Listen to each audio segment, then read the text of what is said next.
So ito na po yung nakolekta nating mga itlog mga ka-farmers. Ito ngayon lang itong umaga, ito kahapon.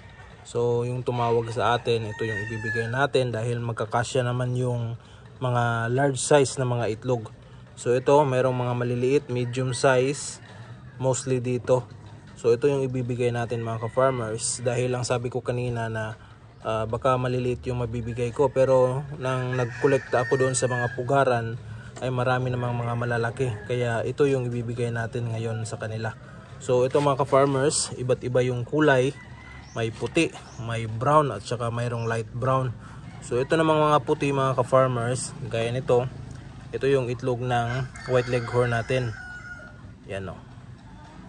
Ito yung mga bagong ulit natin na mga itlog na nakukuha. So medyo maganda na rin yung size mga ka-farmers. Merong iba malalaki kagaya nito. Yan, isa lang itong malaki, dalawa pala ito. So large.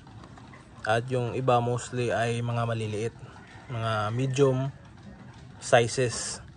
Ito naman yung mga brown. Ito yung mga itlog ng heritage breed natin. Itong mga may pagka light brown mga ka-farmers, ito yung itlog ng heritage na nakakross sa white leghorn. At saka ito, merong isang mas dark mga ka-farmers. Oh.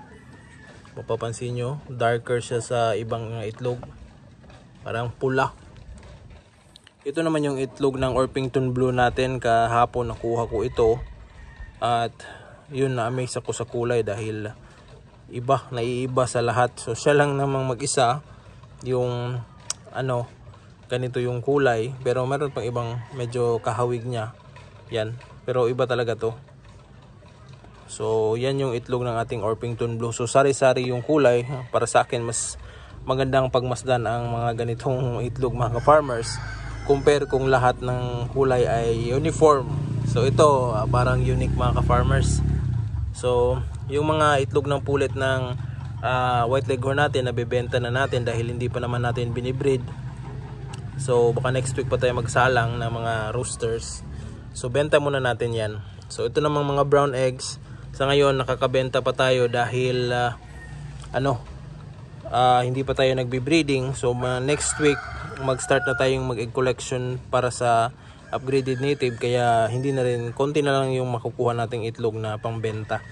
So yung pang table eggs, so mostly doon ay mga fertile eggs na para sa incubator. Alright, so ngayon itali ko muna ito mga ka-farmers at i-deliver natin.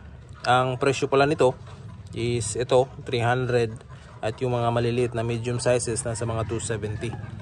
So kung in case mga ka-farmers kulang yung mga malalaki natin, lalagyan natin ng maliliit, so i-compute din natin yung presyo, nakadepende sa size ng mga itlog. Alright, so ito, i-deliver muna natin. Malapit lang naman dito ang paghahatidan nito. Alright, let's go.